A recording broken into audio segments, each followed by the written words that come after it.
కలిసే ఉంటాం, కలుపుకునే పోతాం. లవ్ ఎట్ ఫస్ట్ సైట్ కాదు, లవ్వే లైఫ్. కన్ఫ్యూజన్ లేదు, క్లాషెస్ లేవు, ఫ్యూచర్ పై ఫుల్ క్లారిటీ ఉంది. మీ ఆశలు నెరవేరవు, మా దోస్తీ బ్రేక్ కాదు. ఈ టర్మ్ సక్సెస్ఫుల్గా పూర్తి చేస్తాం. ఎన్నికలు ఎప్పుడొచ్చినా కూటమిగానే రంగంలోకి దిగుతామంటున్నారు ఏపీ సీఎం చంద్రబాబు. కలిసి కదం తొక్కి మొన్నే సత్తా ఏంటో చూపించాం. రాబోయే రోజుల్లోనూ కలిసే నడుస్తాం. నవ్యాంధ్రని ఒక్కో మెట్టు పైకి ఎక్కిస్తామంటూ కూటమి ఫ్యూచర్ని డిసైడ్ చేసేస్తున్నారు బాబు.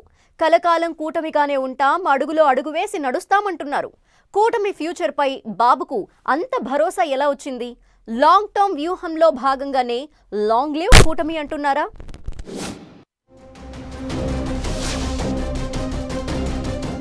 ఏపీలో కూటమి ఫ్యూచర్ కు డోకా లేదా? చంద్రబాబు కామెంట్స్ లో అంత డెప్త్ ఉందా? వచ్చే ఎన్నికల కోసం గ్రౌండ్ ప్రిపేర్ అవుతోందా? కలిసుంటే కలదు సుఖం, కూటమిగా ఉంటేనే బలం, ఉమ్మడిగా వెళ్తేనే విజయం అంటున్నారు సీఎం చంద్రబాబు. జనసేన చీఫ్ పవన్ కళ్యాణ్ కూడా ఇవే డైలాగ్స్ రిపీట్ చేస్తున్నారు. అటు కమలం లీడర్లు దోస్త్ మేరా దోస్త్ అంటున్నారు. 2014లో ఆ ముగ్గురి దోస్తీ స్టార్ట్ అయింది. 2019లో బ్రేక్ పడినా 2024 వచ్చేసరికి పొలిటికల్ పిక్చర్ బద్దలైపోయింది. అలాంటప్పుడు ఎవరి దారి వాళ్లు ఎందుకు చూసుకోవాలి? కలిసి నడిస్తేనే కదా అసలైన కిక్కు అంటున్నారు AP CM Chandrababu. TDP, Janasena, BJP future politics పై ఫుల్ క్లారిటీతో ఉన్నారు. అంతకుముందు బీజేపీతో చంద్రబాబు పొత్తులు పెట్టుకున్నప్పటికీ 2014లో ఫస్ట్ టైం ఈ మూడు పార్టీలు కలిసి పోటీ చేశాయి. ఆ ఎన్నికల్లో అధికారంలోకి వచ్చారు. 2019లో విడిగా పోటీ చేసి ఓటమిని చవిచూశారు. 2024 వచ్చేసరికి ఉమ్మడిగా బరిలోకి దిగి never before political history create చేశారు. దాంతో ఇక వీడేది లేదు, ఒకరిని ఒకరు విడిచిపెట్టేది లేదు, ముగ్గురం ఒకటే, అందరి ఎజెండా అభివృద్ధి అంటూ నవ్యాంధ్ర ఫ్యూచర్ పాలిటిక్స్ పైన బాబు ఓ క్లారిటీకి వచ్చేశారు. కూటమి ఫ్యూచర్ పై హస్తిన వేదికగా సీఎం చంద్రబాబు చేసిన కామెంట్స్ ఇప్పుడు చర్చనీయాంశంగా అవుతున్నాయి. జమిలి ఎన్నికలు వచ్చినా 2029లో ఎలక్షన్స్ జరిగినా కలిసే పోటీ చేస్తాం, ఇప్పటి నుంచే ఎన్నికలకు సిద్ధమవుతున్నామంటూ బాబు చెప్పడం హాట్ టాపిక్ అవుతోంది.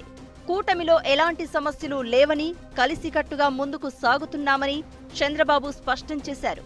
నరేంద్ర మోదీనే తమ నాయకుడని, ఆయన నేతృత్వంలోనే ముందుకు వెళ్తామని కూడా చెప్పారు. ఇక్కడే బాబు మార్క్ రాజకీయం, 30 years political experience clear cut గా కనిపిస్తుంది.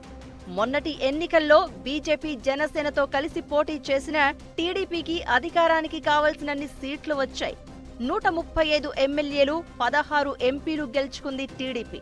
అయినప్పటికీ అటు కేంద్రంలో ఉన్న బీజేపీతోనూ, రాష్ట్రంలో జనసేనతో సఖ్యతతోనే ఉంటున్నారు బాబు. అధికారంలోకి వచ్చాం, అవసరమైపోయిందని కాకుండా కలిసి నడిస్తే పార్టీలకు, ప్రజలకు జరిగే మేలేంటో తెలిసిన నాయకుడిగా బిహేవ్ చేస్తున్నారు.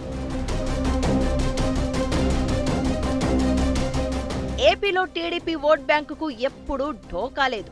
అయితే ప్రభుత్వంలో ఏ పార్టీపై అయినా అంతో ఇంతో ప్రజా వ్యతిరేకత కామన్.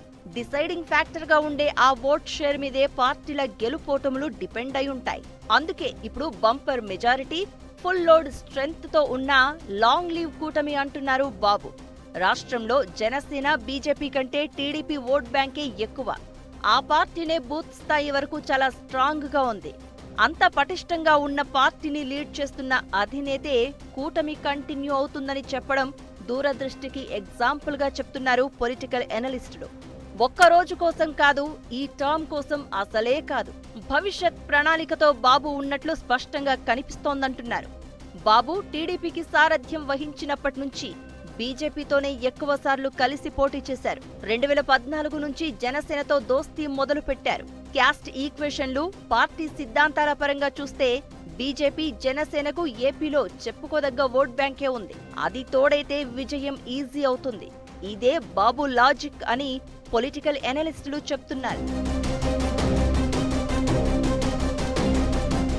రాజకీయాలు అన్నప్పుడు పరిస్థితులు ఎప్పుడూ ఒకేలా ఉండవు. మొన్నటి ఎన్నికల్లో లభించినంత ప్రజా మద్దతు ఎప్పటికీ ఉండకపోవచ్చు. అలాంటప్పుడు కూటమిగా పోటీ చేస్తే గత ఎన్నికల్లో వచ్చినంత ల్యాండ్ స్లైడ్ విక్టరీ కాకపోయినా ప్రభుత్వ ఏర్పాటుకు మాత్రం ఇబ్బంది ఉండదు అనేది బాబు ప్లాన్ గా తెలుస్తోంది. సేమ్ టైం కలిసికట్టుగా గెలిచారు, కూటమిగా ఎన్నాళ్లుంటారు, మిత్రబంధం ఎప్పటిదాకా అన్న ప్రశ్నలకు కూడా టీడీపీ అధినేత కామెంట్స్ తో క్లారిటీ వచ్చేసింది. క్షేత్రస్థాయిలో తెలుగు తమ్ముళ్లు బీజేపీ జనసేనతో కలిసి నడవాల్సిందేననే ఇండికేషన్ ఇచ్చారు. కూటమి నేతల మధ్య అక్కడక్కడ చిన్న చిన్న గ్యాప్లున్నాయంటూ వార్తలు వస్తున్న నేపథ్యంలో ఎండ్ కార్డు వేసేలా పొత్తు పాలిటిక్స్ పై బాబు స్పష్టత ఇచ్చినట్లయింది. గ్రౌండ్ లెవెల్లో నాయకులు కార్యకర్తలు కలిసిమెలిసి ఉండాల్సిన అవసరం ఉందనే సంకేతాన్ని కూడా పంపించారు. ఇలా కూటమి పార్టీలకు, మరీ ముఖ్యంగా టీడీపీ క్యాడర్కు, అపోజిషన్ వైసీపీకి ఫ్యూచర్ పొలిటికల్ సినారియో ఎలా ఉంటుందో చెప్పకనే చెప్పారు సీఎం చంద్రబాబు.